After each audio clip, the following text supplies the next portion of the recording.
নমস্কার বন্ধুরা, সম্পাস ভ্যারাইটি ব্লগে আপনাদের সবাইকে স্বাগত। আজ অনেক দিন পর আবার ক্যামেরার সামনে আসলাম। তাহলে চলুন রান্নাঘরে যাওয়া যাক। আর এতদিন কেন আসিনি ক্যামেরার সামনে আপনাদের বলছি। এখানে রুই মাছ রেখেছি। রুই মাছগুলো ধুয়ে এবার আমি মাকে দিয়ে আসবো। আজ আমার মা রান্না করবে। এবার নুন দিয়ে ভালো করে ধুয়ে নেব। নুন দিয়ে দিয়েছি। এবার নুন দিয়ে ভালো করে একটু ঘষে নিই নুনটা দিয়ে।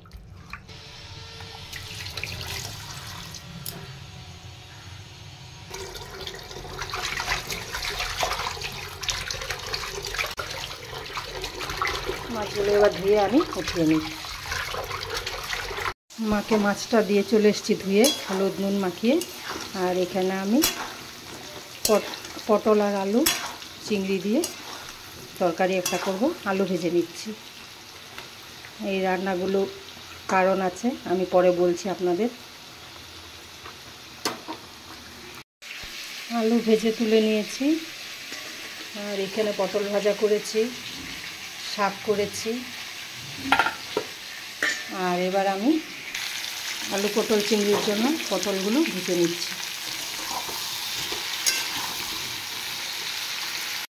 পটলটা ভাজা হতে হতে আমি মশলাটা করে নিই। রসুন আছে, আদা আছে, আর কাঁচা লঙ্কা আছে। এটা আমি পেস্ট করে নিই। পটলগুলো ফ্রাই হয়ে গেছে। এবার এগুলো আমি নামিয়ে দেব।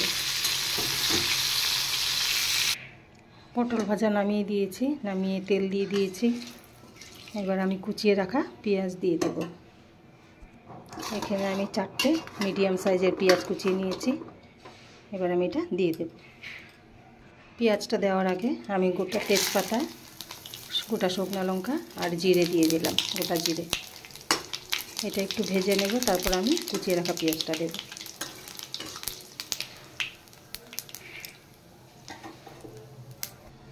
এবার দেব গোটা গরম মশলা। এবার আমি পেঁয়াজটা দিয়ে দেব।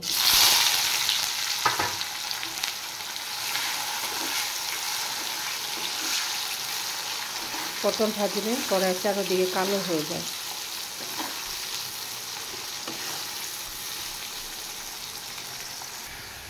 পেঁয়াজটা ভালো মতো ফ্রাই হয়ে গেছে। এবার আমি পেস্ট করে রাখা আদা, রসুন আর কাঁচা লঙ্কা, আর তার সাথে দিচ্ছি লঙ্কার গুঁড়ো, জিরের গুঁড়ো আর হলুদ।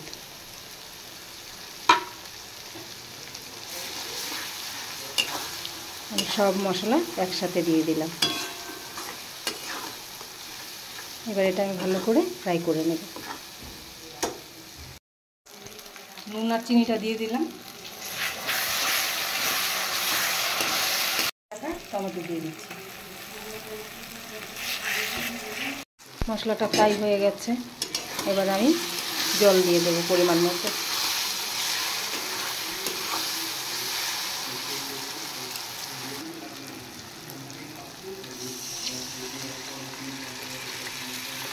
বেশি দেব না।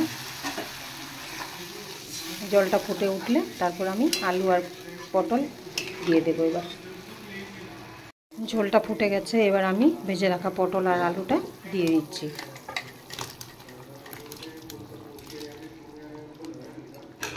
এর সাথে আমি ভেজে রাখা চিংড়িটাও দিয়ে দেব।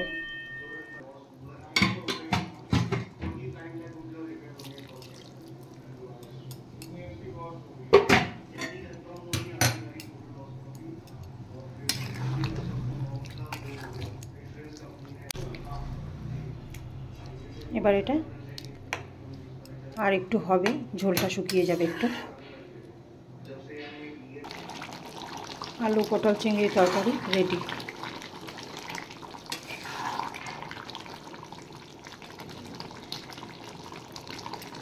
এবার এটা আমি নামিয়ে দেব।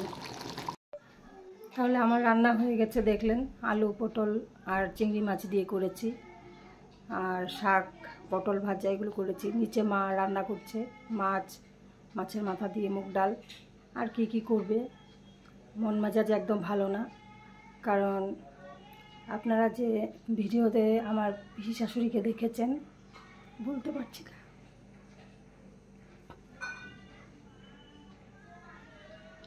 পিসি শাশুড়ি আর নেই,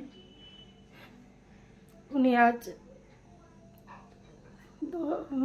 7-8 দিন হয়েছে পৃথিবী ছেড়ে চলে গেছেন।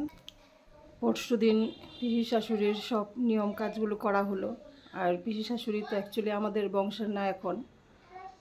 এবার আমরা যতটা নিয়ম করার পুরোহিত মশাই যা আমাদের বিধান দিয়েছে এই নিয়মগুলো করতে হবে, আমরা ওগুলো করেছি। আমাদের ব্রাহ্মণ সেবা ছিল, এই জন্যই এই রান্নাগুলো আপনারা দেখেছেন। এই রান্নাগুলো করার কারণ হলো ব্রাহ্মণ সেবার জন্য। আর মন মেজাজ তো একদমই ভালো না। আপনারা হয়তো ভাববেন যে এত রান্নাবান্না করছে একজন মারা যাওয়ার পর, কিন্তু না, এই রান্নাগুলো আমরা এই কদিন পুরো নিরামিষ খেয়েছি। মানে কিছু রান্না করতে ইচ্ছে করছিল না, তবু খেতে তো হবে, কিছু একটা করে খেয়েছি। উনি হঠাৎ করে জানি না কী হয়েছে, পেটে ব্যথা উঠেছিল। তারপর রাতে মা ভাত দিয়েছে খেতে, ভাত খেয়েছে, খিদে খুব পেয়েছিল বলছে। তারপর মা ভাত দিল, ভাত খেয়েছে, খেয়ে ঘুমিয়েছে।